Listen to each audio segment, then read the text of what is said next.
Merci. Merci, c'est un grand honneur pour moi, pour l'Ukraine et pour notre peuple. Mesdames et messieurs les sénateurs, mesdames et messieurs les parlementaires, les élus de Paris, le peuple français, je suis reconnaissant d'avoir l'honneur de m'adresser à vous aujourd'hui. Je suis sûr que vous savez très bien ce qui se passe en Ukraine. Vous savez pourquoi cela se produit et vous savez qui est coupable. Et même ceux qui cachent la tête dans le sable et essaient de trouver de l'argent en Russie. Et je m'adresse à vous, aux gens honnêtes, et rationnels et audacieux. Et je voudrais poser une question. Comment arrêter cette guerre? Comment instaurer la paix en Ukraine? Parce que la plupart des questions et des réponses sont dans vos mains, dans nos mains.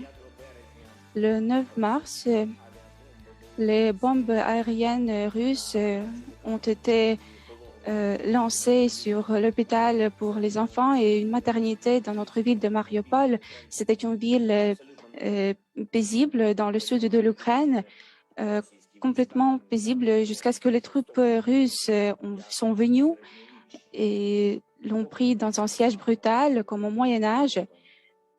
Ils ont commencé à tuer les gens dans cette maternité sur laquelle les Russes ont lancé les bombes.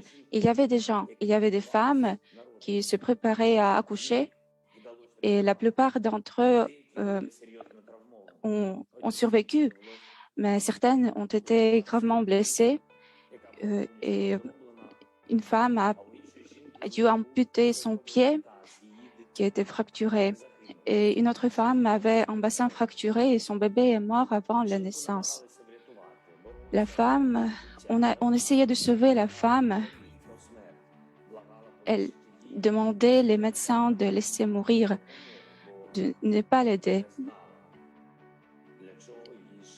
Elle ne voyait pas de raison pour vivre. Elle est morte. En Ukraine, en Europe, en 2022, quand des centaines de millions de personnes ne peuvent pas penser que le monde pouvait être détruit. Et je vous demande